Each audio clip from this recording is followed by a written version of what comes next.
Taarifa tulionayo ni kuhusiana na RC Paul Makonda kutokea jiji la Arusha baada ya kuweza kutoa wito na kuweza kutoa ushauri kwa viongozi wa dini baada ya kauli yao na waraka katika siku ya Pasaka kwa kile kilichoweza kuingizwa katika masuala ya dini, wakajikuta wameweza kuingiza swala zima la siasa. Na taarifa zaidi ilikuwa ni baada ya kuweza kuzungumzia kuhusiana kwamba wito alionao kwa viongozi wa dini ni kutoingiza masuala ya kisiasa pindi wanapokuwa katika madhabahu na katika mazingira ambayo bila shaka yamekuwa yakiwahitaji wao wazungumze masuala ya kidini, kwa sababu kiuhalisia kutakuwa lazima tuna uchochezi mkubwa na taharuki kubwa kwa wananchi baada ya kuona kabisa pengine kuna upande mmoja unapendelewa zaidi. Na kiuhalisia ni swala ambalo pengine mpaka sasa hivi limeweza kuleta chachu kubwa sana na limewapa nguvu Chama cha Demokrasia na Maendeleo. Of course kwa alichokizungumza na kwa nukuu ya Paul Makonda ni sahihi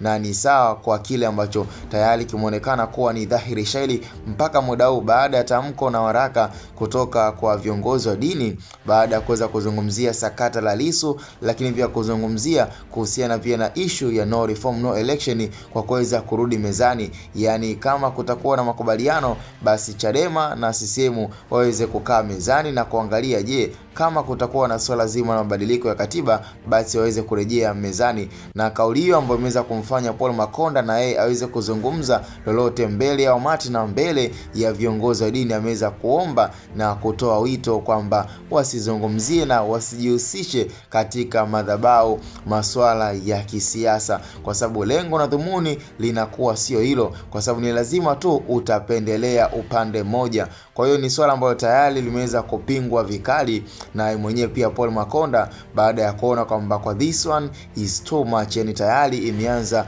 kufikia katika hatua mbaya, kwa sababu ni lazima tu swala ambalo liweza kuzungumzwa na viongozi wa dini kwa waraka wa TEC ni kwamba ni lazima tu Chadema watapata nguvu. Na tayari tuliweza kuona pia kwenye riposti ya John Heche, makamu mwenyekiti wa Chama cha Demokrasia na Maendeleo, baada ya kuriposti pia kauli ya askofu ambayo ilionekana kuwapa pia nguvu na motisha, ambao bila shaka pengine kadri siku zinavyozidi kuendelea manake ni lazima kutakuwa na taharuki na ni lazima pia kutakuwa na ule mvutano wa hapa na hapa, kwa sababu tayari viongozi wa dini wameshaingilia ili sakata na tayari pia kumesha kuwa na upande ambao unaonekana pengine mpaka sasa hivi upo ndani ya viongozi wa dini kuweza kupendelea kati ya Chama cha Demokrasia na Maendeleo pamoja pia na chama cha CCM. Kwa hiyo ni swala ambalo pengine sijajua kwa ewe msikilizaji unalipi la kuzungumza na unalipi la kuweza kutoa kama sehemu ya maoni na ushauri. Hii ni Hot Boy Media, cha msingi tukutane kwenye comment.